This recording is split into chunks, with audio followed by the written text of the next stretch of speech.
अस्सलाम वालेकुम। आज की वीडियो में मैं वो 3 बड़ी निशानियाँ बताऊंगी कि आपकी जो ड्यूरिंग प्रेगनेंसी है उसमें बेबी बॉय है, तो वो कौन सी अलामतें हैं। वो जानने से पहले मैं छोटा सा तारुफ करवा दूँ अपना थोड़ा सा। मेरा नाम डॉक्टर हेरा कोमल है और मैं एक होम्योपैथिक डॉक्टर हूँ और गायनी इशूज़ को डील करती हूँ। तो प्रेगनेंसी में अगर आप जानना चाहती हैं कि बेबी बॉय है या बेबी गर्ल है, इस हवाले से आज की ये वीडियो है। वीडियो एंड तक देखिएगा, शॉर्ट वीडियो है। और अगर आपके जहन में प्रेगनेंसी के हवाले से कोई इशू है, कोई सवाल है, तो आप कर सकती हैं। मैं कोशिश करूँगी सब सवालों के आंसर कर सकूँ, आपको प्रॉपर गाइड कर सकूँ। अच्छा जी, बात करते हैं हम कि अगर ड्यूरिंग प्रेगनेंसी आपकी जो बेबी जेंडर है वो कब रिवील होती है। सबसे पहले तो ये जानते हैं ना, तो 18 से 20 हफ्ते के दौरान जो आपका अल्ट्रासाउंड होता है, इसमें आपकी बेबी जेंडर रिवील हो सकती है। अब ये 18 से 20 हफ्ते आपके लगते हैं कब, करीबन 5वें महीने में आपकी बेबी जेंडर जो है वो प्रिडिक्ट की जा सकती है। अब इसमें लड़का है या लड़की है ये तो आपकी डॉक्टर आपको बताती है, लेकिन यहाँ पे भी ये बात बताती चलूँ कि ये भी जो बताना होता है, उनकी प्रिडिक्शन होती है, ये सिर्फ प्रिडिक्शन होती है। इसमें ह्यूमन एरर के चांसेस बहुत होते हैं और कई बार ऐसा हुआ है कि डॉक्टर ने बताया कि बेबी गर्ल है और हुआ बेबी बॉय, और डॉक्टर ने बताया बेबी बॉय है लेकिन हुई बेबी गर्ल। तो ये जो प्रिडिक्शन है ये अल्लाह को पता है, एक्यूरेसी जो है ना 100% वो अल्लाह के हाथ में। लेकिन फिर भी कुछ मिथ्स होते हैं जो नानियाँ, दादियाँ, बड़े बुज़ुर्ग होते हैं ख़ानदान के, वो एक हामला औरत के चेहरे को देखकर, उसके जिस्म को देखकर बता रहे होते हैं कि इसके होने वाला बेटा है या बेटी है। बहरहाल बेटा हो या बेटी हो, दोनों नेमतें अल्लाह की हैं। औलाद होना अपने आप में बहुत बड़ी नेमत होती है। अल्लाह ताला सबको नेक और सेहतमंद औलाद अता फ़रमाए।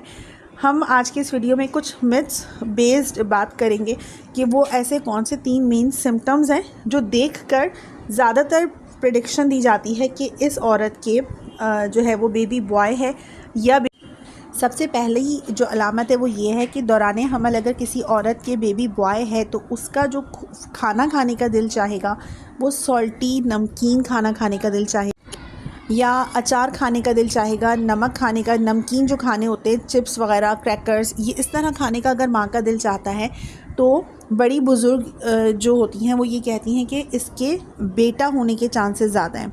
दूसरी जो अलामत है वो ये है कि अगर आपके बेबी बॉय है तो ऐसी माँ की जो फेस जो स्ट्रक्चर है या फेशियल स्ट्रक्चर्स हैं, फीचर्स हैं, वो थोड़े भारी हो जाएंगे और थोड़ी नाक मोटी हो जाएगी, और जो अलामतें हैं, वो जो फीचर्स हैं फेस के, वो इतने ब्यूटीफुल नहीं होंगे।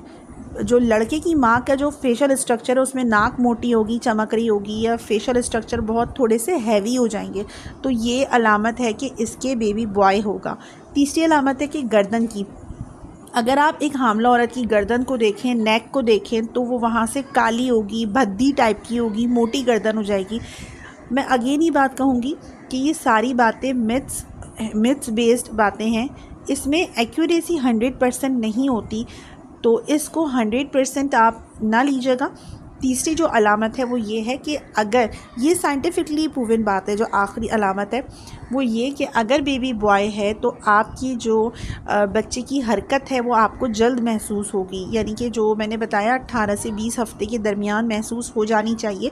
कभी कभी अगर लड़की होती है तो उसकी हरकत 5वें महीने के बाद जाके महसूस होती है, और अगर लड़का होता है तो उसकी जो मूवमेंट है, बेबी किक्स हैं, वो चौथे महीने के एंड तक या शुरुआत में ही माँ को फील होना शुरू हो जाता है कि बच्चा जो है पेट में हरकत कर रहा है, क्योंकि नेचर ने बॉयज़ को थोड़ा एक्टिव रखा होता है और बॉयज़ जो होते हैं वो चुलबुले टाइप के होते हैं। तो अगर बेबी बॉय है तो माँ को हरकत बच्चे की जल्दी महसूस होगी। और जो चौथी अलामत है, जो बोनस स्टेप है, वो ये है कि माँ का जो पेट है वो थोड़ा नीचे की तरफ ढलकान में होगा, नीचे की साइड जो है प्रेशर देखने में नीचे की जाने पेट झुका हुआ महसूस होगा।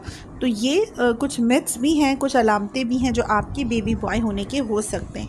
दोस्तों देखें, अगर बेटा है या बेटी है, अगर आपकी औलाद हो गई है तो अल्लाह की बहुत बड़ी नेमत है। पाकिस्तान में इंडिया में, बांग्लादेश में, यहाँ पर जो जेंडर प्रेडिक्शन है वो एक डॉक्टर के लिए इलीगल है और मना है कि वो अपने पेशेंट को बेबी जेंडर नहीं बता सकते।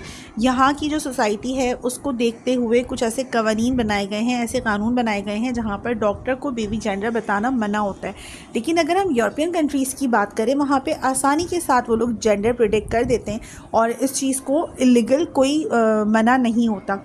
वो वहाँ का कल्चर है, ये यहाँ का कल्चर है। तो अगर पेशेंट प्रेशर देता है डॉक्टर को पूछने के लिए तो ये चीज़ इलीगल मानी जाती है पाकिस्तान, इंडिया और बांग्लादेश में।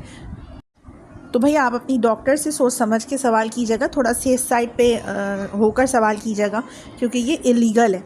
अपना और अपने बेबी का ख्याल रखिए। मिलती हूँ किसी नेक्स्ट वीडियो।